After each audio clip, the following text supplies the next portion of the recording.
Well, we're trying to be more intentional and strategic, but where every affordable housing is legal and they're required to make decisions.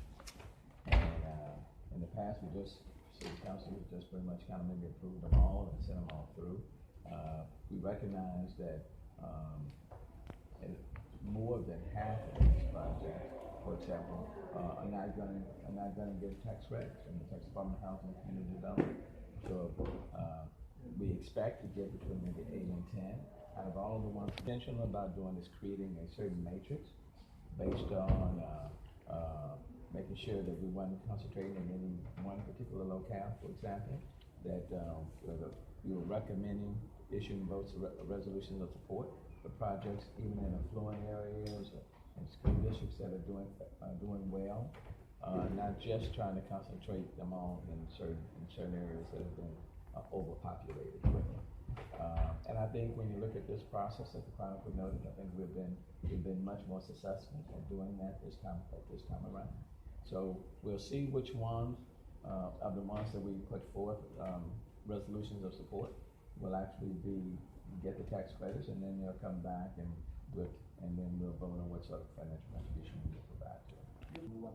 Yeah, I mean, it's a very complicated subject, underserved and resource. There are elements that are in these districts that help to pull them down, like batch plants, where landfills have been placed in these communities, or where various chemicals or cancer-causing chemicals have been found in these areas. So these areas are having to deal with a great deal. At the same time, we run the risk of many communities of colors and others, run the risk of gentrification because there's not affordable housing. People can't afford to live in these communities. Or as people leave out of these communities, for example, the developments that are coming in are way too expensive for people who have been in these areas and living in these areas can't afford. So there's gentrification. So it's a very complicated subject matter. Those developments that were put forth with priority sort of status were in areas where we're looking at community revitalization, complete communities, areas that are subject to opportunity zones. And so, and if you don't provide affordable housing in these communities, then you have just the number of students attending the neighborhood schools, that number goes down. And so you run the risk, for example, of closing local neighborhood schools. And when you start closing local neighborhood schools, it impacts everything else in those communities. These are communities that need quality grocery stores.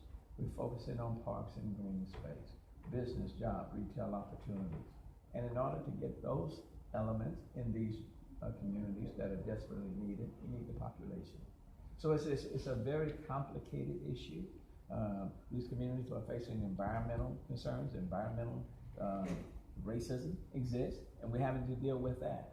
So we're having to do a lot of things all at the same time, and sometimes it appears as though you kind of one part of the equation is working against the other part of it, and to overcome the environment. Friday about the CBP officers is going to be deployed to the sanctuary cities. Yes. Has expressed concern in our Hispanic population. So do you have any notification for the department? Do you have any information or any message for our community? Well, we all received, and the announcement that was made from DC. I've had several conversations with Chief Acevedo in reference to this subject matter. It's about pulling border agents from the border and putting them inside the interior part of various cities. Let me just say, number one, we've always said we're not a sanctuary city. We're a welcoming city, and I've said that from day one. Even Governor Abbott in 2017 said that there were no sanctuary cities in the state of Texas. That came from Governor Abbott in 2017. But are we a very diverse city? Yes, we are. Are we a welcoming city? Yes, we are.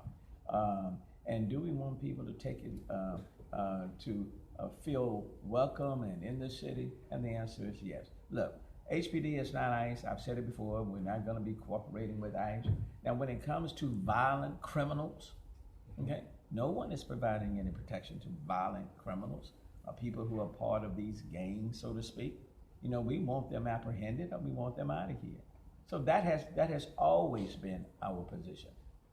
But for those who are not participating in violent crimes or in these gangs, we want them to be safe in our communities as well. And so what I want people to know, people who come from whether you're documented or undocumented, regardless of your language, in this city, I'm your mayor, okay? And I certainly will stand up and speak for you and fight for you and represent you in our city. Is this an attempt to apprehend and deport people? Or is this an intent to scare people so that they don't respond to the census or be fearful? And if that's the case, then it's important that we not allow that to prevail. So we want people to respond to the census, okay? Regardless of their documented status, regardless of their language, please respond to the census. It's in your best interest to respond. And one of the safest ways to respond is just to fill it out online. And that way you don't have to worry about anybody coming and knocking on your door. Just fill it out online, and that will take care of that issue.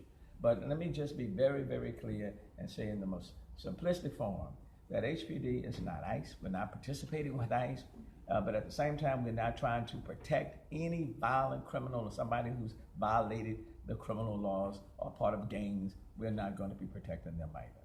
But in case that we receive in our city area, are we prepared to do something, or how is going to be the coordination, maybe with the office trying to go ahead with the operations? Do you have any plans on that? Well, we give every assurance to the people in our city that we are not participating in trying to mass deport anybody within our city. If there are any concerns that people have, feel free to give my office a call. Give me a call. I'm not out in the community all the time visiting with people. We value our immigrant and refugee population in the city of Houston. We value people who are in our city that are here working, taking care of their families each and every day. And I want to assure them, whether you're documented or undocumented, whether you're able to vote, not able to vote, regardless of your language, your religious affiliation, if you live in the city of Houston, I am your mayor, okay? And I will stand with you and support you and fight for you. We don't want families divided and separated from their kids, okay? So, and we'll continue, not only to say it, but we'll do everything we can to stand up for every individual and every family that lives in our city.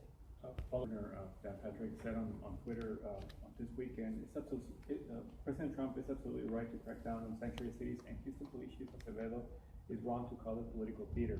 We passed SB 4 to ban sanctuary cities to keep Texas safe. Law enforcement cannot ignore the law. So what do you say about that? Houston was a sanctuary city. Well, there are no sanctuary cities in the state of Texas. So what has changed? Okay, we are there. If you're opposed to diversity, simply say that. We're firmly in support of diversity. We're the most diverse city in the United States. We are a community of immigrants and refugees and everyone else. And I'm proud of that in our city. There is no reason to be pulling people from the border and placing them internally in the city of Houston. Now if we're talking about going after violent criminal offenders, okay, people who are part of MS-13, the gangs and all of that, that is one thing. But in terms of people and individuals who are in this city or in this state, simply to take care of their families and to provide them with better opportunities, you're not your criminals. You're not your criminals, okay? Or is this an attempt to create fear so that people don't respond to the census? Why is it taking place right now? Just before we're about to kick up the census campaign. Why is all this taking place? What has changed? Okay. So you consider this political? Well, I think it's political theater. Okay. If you're for family values, then let's embrace family values. Family values apply to people whether you are documented or undocumented, regardless of your language or your religion. If you believe in keeping mothers and fathers together with their children, stand up for that. Okay? So, what this does do is create a great deal of fear and apprehension. And what I want to say to Houstonians, this is a time, for example, in which we need to be coming together and lowering the decibel, the tension and the verbiage. It's just, I don't find it too productive, because we want people to report crimes to the Houston Police Department, not be fearful of reporting crimes. And I don't think this is helpful in keeping a city safe.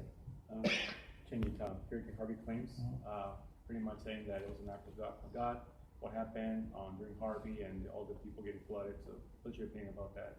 The judge, and you had him saying it was an act of God for people downstream. You had another judge holding the Corps of Engineers liable if you lived upstream. So, I'll let the judicial system work that out. Our job is to do everything we can to mitigate the